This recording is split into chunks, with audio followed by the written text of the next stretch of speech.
사람 유튜브에 오신 걸 환영합니다. 크레딧 스위스가 굉장한 위험성에 처했다고 지금 CDS라는 게 불안불안한 레벨로 가고 있습니다. 자, 여러분들 CDS가 어떤 부분이냐, CDS를 모르시는 분들을 위해서 조금 여러분들에게 좀 설명을 해드리면, 자, CDS라면 간단하게 얘기하면은, 자, 만약에 내가 가진 자산이 크레딧 스위스에 묶여 있어요. 근데 크레딧 스위스가 망하면 내 돈을 못 받잖아. 자, 여러분들 FDIC가 보험을 해준다고 해도 25만 불까지밖에 안 되잖아요. 그래서 내가 내 자신의 자산을 위해서 드는 보험을 자, CDS라고 생각하시면 됩니다. 만약에 내가 가진 자산이 저 은행한테 묶여 있는데 저 은행이 파산해버렸을 때 내가 돈으로 돌려받을 수 있게 되는 것, 그냥 간단하게 그거를 CDS, 한마디로 해칭 포지션, 옵션 중에서 뭐 풋 포지션과 비슷하다고 생각을 하시면 되는데, 자, 일단 여기에 관해서 좀 간단하게 좀 더 쉽게 설명해드리면 이런 겁니다. 지금 일어나고 있는 일이 이 CDS라는 게 너무나 비싸져서 생긴 문제예요. 자, 이 CDS라는 게 뭐냐면, 자, 간단하게 얘기하면 내가 화재보험을 가입을 합니다. 자, 화재보험을 가입을 했는데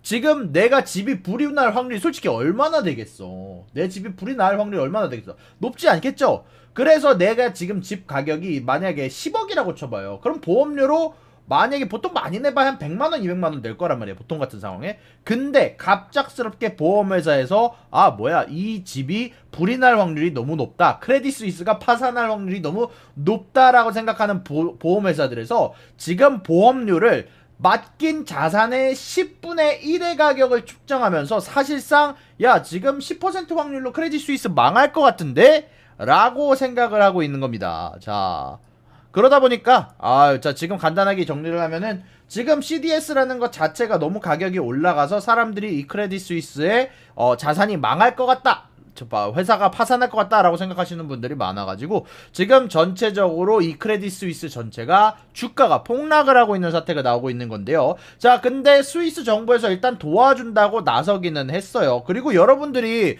크레딧 스위스를 마켓캡, 한마디로 총 마켓캡을 영어로 뭐라고 하는지 모르겠네. 한마디로 총 시장가만 보시고 크레딧 스위스 그렇게 큰 은행 아니잖아 라고 생각하시는 것 같은데요. 크레딧 스위스는 어마어마한 사이즈의 은행입니다. 만약에 크레딧 스위스 터지면 리만 브라더스급으로 터질 거예요. 이거 미리 얘기를 해드릴게요. 크레딧 스위스가 터지면은요, 리만 브라더스급으로 터집니다. 요거 간단하게 알아두셔야 돼요. 왜냐면은 여러분들 크레딧 스위스가 관리하는 자산을 보셔야 됩니다. 크레딧 스위스가 관리하는 자산이 여러분들 724빌리언 달러짜리입니다. 자, 여러분들 리만 브라더스가 당연히 지금 인플레이션이 감안을 했을 때 지금 이거보다는 높겠지만, 자, 리만 브라더스가 파산할 때 가지고 있던 자산 가치가 약 600빌리언 달러어치였어요, 여러분.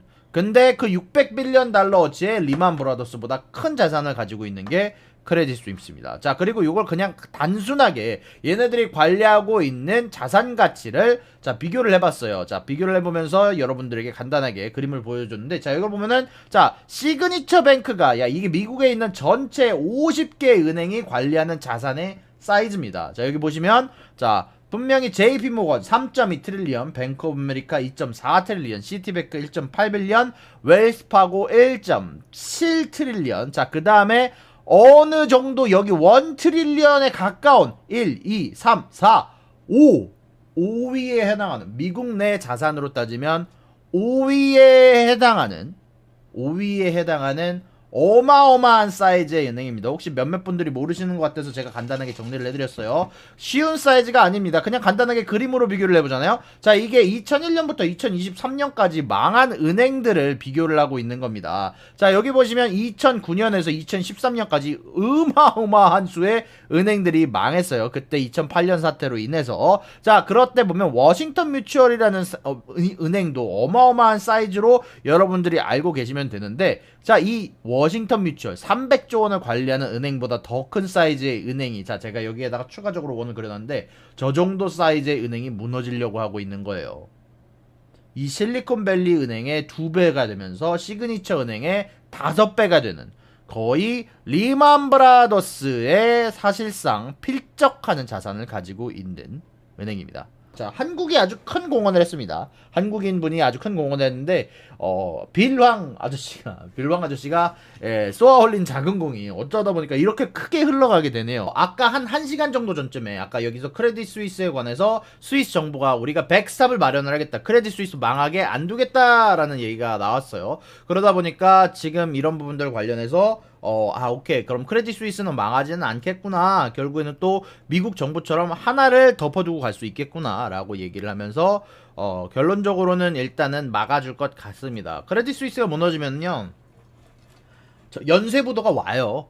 자, 결론적으로는 이거 몇 번 얘기를 해드렸지만, 은행 A가 망하면 은행 B도 망하는 경우가, 왜냐면 은행 B의 자금 중에 여러 연결고리가 있단 말이에요. 자, 내가 은행 A가 망했다고 칩시다. 그러면 최소한 둘 중 하나는 망해요. 자, 만약에 저런 사이즈의 은행이 망하면 저거를 CDS를 발행을 해가지고 저거 자산을 메꿔줘야 되는 보험회사가 망하거나, 아니면 저 돈을 돌려받지 못하는 또 다른 투자자나 은행 B가 망하거나, 자, 뭐가 됐건 연쇄도산의 시발점이 된단 말이야. 원래는 은행들은 자신들이 가진 자산을 부풀릴 수 있습니다. 너무나 쉽게 레버리지를 통해서 내가 누군가한테 돈을 빌려주고, 그 친구는 그 빌려받은 돈을 자산으로 등록하면서 내가 가진 자산 실질적으로는 뭐 10조 원밖에 안 되지만 600조 원으로 둔갑시킬 수 있어요. 크레딧 스위스도 실질적으로 갖고 있는 현금성 자산은 20조 원이 얼마 안 되지만 총 자산이 관리하는 자산이 600조 원 정도 가까이가, 700조 원 가까이가 되는 겁니다. 자, 뭐 웨스턴 얼라이언스라든지 찰스 슈왑이라든지 결국 뭐 리더십을 빠르게 해서 대처를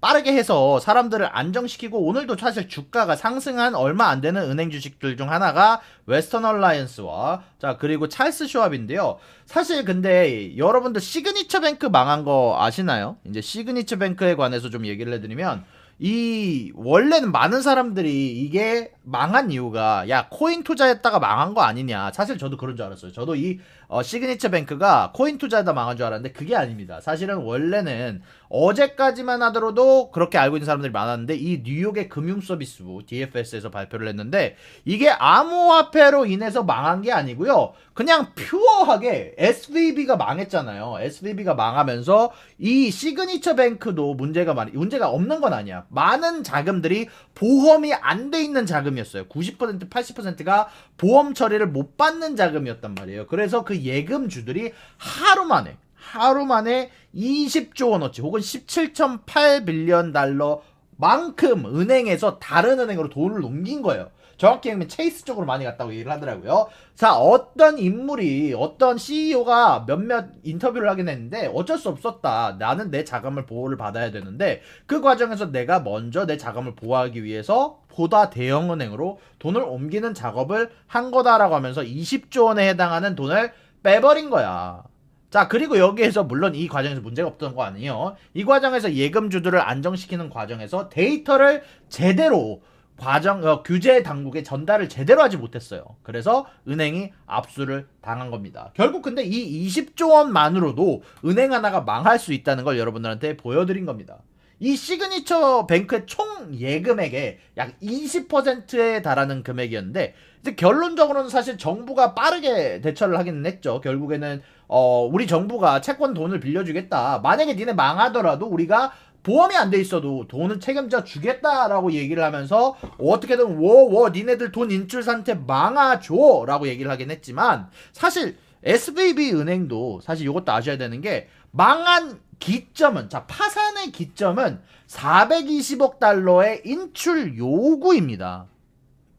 애초에 망한 기점은 사실 유증이 아니야. 물론 유증으로 정확히 말하면, 여기에서 얘기를 할게요. 유증 사태가 나면서 SVB 은행 얘네 현금 없는 거 아니야 라는 뉴스가 떴고, 현금 뉴스를 들은 내 돈 보험 못 받는데 라고 생각한 사람들이 420억 달러의 인출을 SVB에서 요구를 하면서 이 SVB 은행이 파산해버린 거예요.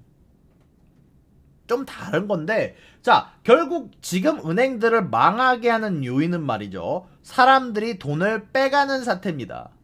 근데 뭐 사실 제가 뭐 어제 은행들을 돌아다니면서 사진을 찍어봤는데, 뭐 패닉이 있거나 그런 조짐들은 없어요. 은행들의 주가가 어저께 크게 상승하기도 했는데, 문제는 말이죠, 지금 일어나고 있는 문제들이 사실상 수면 아래로 가라앉았다가 계속 오늘 떠오르기도 했지만, 이 크레딧 스위스라는 문제도 터진 것처럼 사실 BTFP라는 프로그램을 통해서 채권을 받고 돈을 빌려주는 프로그램을 통해서 유동성을 공급해주고 FDIC 내부의 자금을 이용해서 SVB 문제를 덮어주고는 했지만 결국 코어의 문제, 가장 중요한 문제인 유동성 부족으로 인해서 빚어질 수 있는 연쇄 인출 사태가 끝난 게 아닙니다. 크레딧 스위스도 지금 일어나고 있는 문제가, 야 이거 크레딧 스위스 망하는 거 아니야? 내 자금 빼야 되는 거 아니야? 나 이거 자금 보호 못 받으면, 자 CDS를 내가 사고 싶은데, 내가 혹시 몰라서 CDS를 사고 싶어. 내 거 망할 수 있으니까 내 거 보험 처리해놔야지. 근데 그 CDS 값이 내 자산의 10분의 1이야.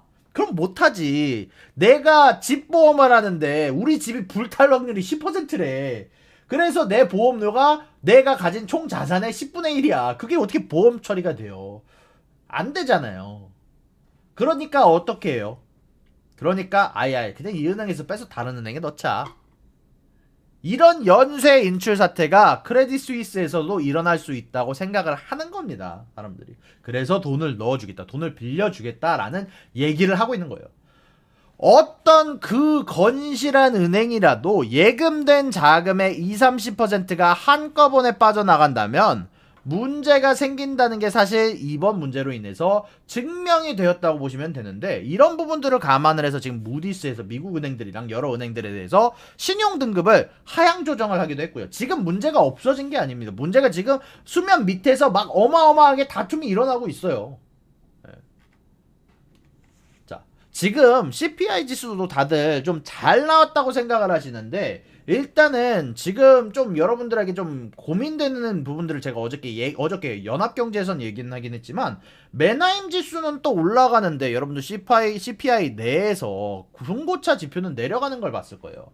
자, 결론적으로는 도매가 경매가는 중고차 가격이 오르고 있고, 또 반대로 소비자가 받는 가격, 소매 판매 가격은 내려가고 있다는 건데, 결론적으로는 소비자 자체가 소비를 줄이고, 오늘도 사실 지표가 나왔죠. 오늘도 지표가 나왔어요. 오늘 소비 판매가 줄어들고 있다고. 자, 그러다 보니까 자, 어떤 회사가 결국 마진을 줄여서 내가 중고차를 들여오는 가격이 비싸더라도 일단 들여왔는데 이걸 못 파는 겁니다.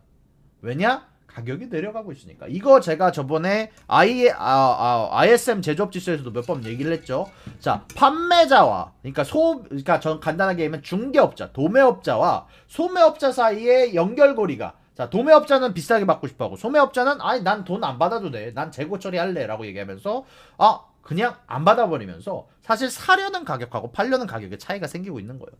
자, 그럼 여기서 생기는 문제가 뭐냐? 자, 이 문제가 뭐냐? 그만큼 손해를 보는 기업이 있다는 거고요. 전체적으로 건강한 자금의 흐름이 부족해지는 경향이 나올 수 있다는 거예요. 그렇다고 또 이제 유동성이 부족한 은행과 여러 기업을 위해서 돈을 공급해주기에는, 자, 주거비 가격이 사실 내리지는 않고 있죠. 주거비 가격이 내리지 않고 있습니다. 계속해서 금리 인하 쪽으로 가기에는 뭐 파월이 주거비에서 디플레이션이 있을 거라고 얘기를 하긴 했지만 그 순간이 언제 올지는 알 수가 없고요. 이런 상황에서 무조건 금리를 내리기도 올리기도 애매한 상황이었어요. 그래서 저는 지금 일어난 사태, 사실 크레딧 스위스는 터지면 리만급입니다. 크레딧 스위스는 터지면 리만급이 될 가능성을 충분히 갖고 있어요. 그 대신에 이게 아니라 내가 봤을 때 지금까지 일어난 SVB 사태와 뭐 퍼스트 리퍼블릭 뱅크 이런 사태는 베어 스턴스나 약간 전주곡, 리만 브라더스의 전주곡, 크레딧 스위스의 전주곡 같은 느낌으로 일어나고 있는, 리만 사태가 일어나기 전에 나왔던 전조 증상과 비슷한 부분으로 보고가 있어요. 다만 이번에는 그래도 계속해서 정부의 대처들이 나오고 있고, 많은 상업용 부동산에 만기가 도래하고 있단 말이에요. 근데 사실 이것도 여러분들이 아셔야 되는 게 위크링크라는 게 있어요. 결국 이 경제가 계속해서 도미노처럼 연결고리로 이어져 있는데 그 중에 몇 가지는 SVB처럼 아주 굉장히 약한 연결고리가 있습니다. 자, 약한 연결고리가 있어요. 자, 이번에는 상업용 부동산들이 무너지고 있어요. 건물의 가치가 폭락을 하고 있는데 여러분들 은행들이 현금성 자산이 없잖아. 자, 은행들이 현금성 자산이 없습니다. 자, 그 부동산 가치가 하락하고 있어요. 난 현금도 없고 부동산 가치도 떨어지고 있는데 굳이 사람들한테 돈을 빌려줄 필요가 있나? 레버리지 시장은 지금 2008년에 수배입니다. 레버리지 시장이요, 어마어마하게 큰 사이즈예요. 지구에 있는 모든 부동산을 다 합쳐도요, 레버리지 시장을 못 메꿔요. 자, 그럼 그 레버리지라는 돈이 실제 존재하는 돈일까요? 아니죠. 어디선가 부채로 불려난 돈입니다. 어디선가 부채로 불려난 돈이고요. 결국 그게 터질 수 있는 연결고리가 있다는 게 제가 하고 싶은 말이에요. 지금 당연히 드러나 있는 돈만 보자면 이거는 별거 아니죠. 별거 아니에요. 근데 문제는 말이에요. 이런 연결고리가 있다는 걸 여러분들이 파악을 하시고, 지금 상황에서도 간단하게 얘기하면 여러분들 오피스 부동산 터지잖아요. 오피스 부동산이 지금 많이 부족한 부분들이 있고, 실질적으로 지금 재용자가 어려운 상황이 있고, 은행들도 조심하는 상황이에요. 그럼 많은 건물주들이 어떻게 될까요? 파산할 수밖에 없는 상황이 나올 수도 있겠죠. 지금 그런다는 게 아니에요. 여러분들을 지금 제가 겁주려는 게 아니라, 자, 뭐 예를 들어서 가능성이 있는 것들 여러분들이 인지를 하시고 거기에 대책을 하실 수 있다는 겁니다.